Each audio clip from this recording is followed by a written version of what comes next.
I'm gonna say three little letters that are guaranteed to trigger all of you, well, most of you, and that is RGB.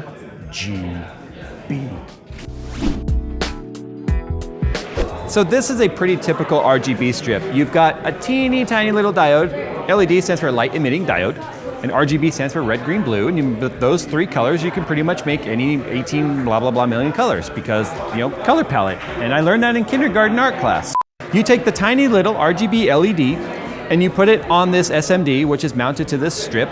And this is what you get, a very widely spaced, very, I don't know, I guess, I don't want to call it archaic, but this is the way they've been doing LEDs for a long time. Well, fast forward years and you get what's, the LED backlit TV, which is a lot of very, very tiny, closely mounted LEDs. Obviously we're not talking about the foil edge lit, we're talking about the actual full backlit LED panels.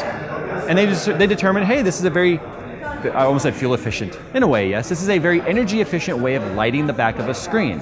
And so that is kind of what has sort of inspired Corsair to take something like RGB or any LED to be honest, and advance it. How do you advance this, which is the way it's been done forever?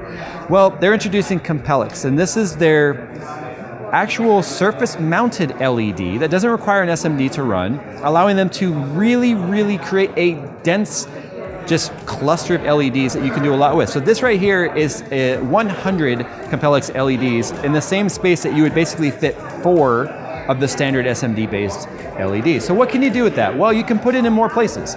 So they're starting with the Dominator Platinum memory right here. The Corsair Dominator, which is right here, this came out back in 2014, and the design really has remained unchanged with the exception of a few special editions, which we've used in our build. And it's one of those things where a lot of people went, this is a high-end product, I'm paying a lot. Why doesn't it have RGB? The two common complaints we hear with RGB is, oh, I'm so sick of RGB, why does it have RGB?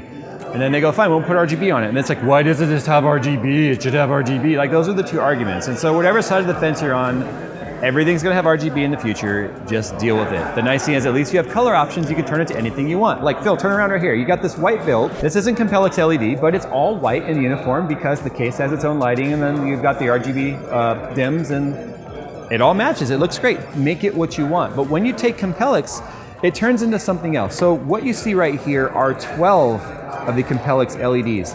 Not 12 arrays, 12 of the tiny little guys. That's how bright they are. And because they're not running an SMD, they're extremely energy efficient. So you can get extreme brightness without having to have a big density of them. This is 132 Compellix LEDs that are hooked up to a controller that you can make a like a dot matrix type screen that you can control. So it's very similar to like an early model OLED, but think about what you could do with this. Develop an SDK, you can control the screen, you can start having things on your system animate and do things. So it's not just about lighting at that point, it's about true customization of your system. And that's what Corsair is really looking at doing with Compellix. I don't know exactly when it's going to be available to like all of their products, but it is coming, and it's not going to be on all of their products. They're still going to keep this type of array on the stuff to keep it more entry level, more affordable. And I don't know what the cost is on Compellix in terms of like implementing this, but this is the future because look, it's flexible. It's kind of like those flexible screens that you saw from LG back in the day. So you have a lot of endless options that you can do with this if you get creative. But the Dominator Platinum RGB is what they're debuting it on first. You can see right here how bright it is. It's only using 69 milliamps or 130 milliwatts. So it's not using that much power because the other problem with lit RAM, at least that we learned through our overclocking competition, is that any amount of power that doesn't make it to the actual module reduces your amount of overclocking headroom. Even milliamps, milliwatts like this, that low of a figure can actually determine how high your overclocking can go, which is why all the world records and stuff have been achieved with non-lit memory. So they're hoping that this can also alleviate some of that. So not only can you break records, you can look good while doing it too.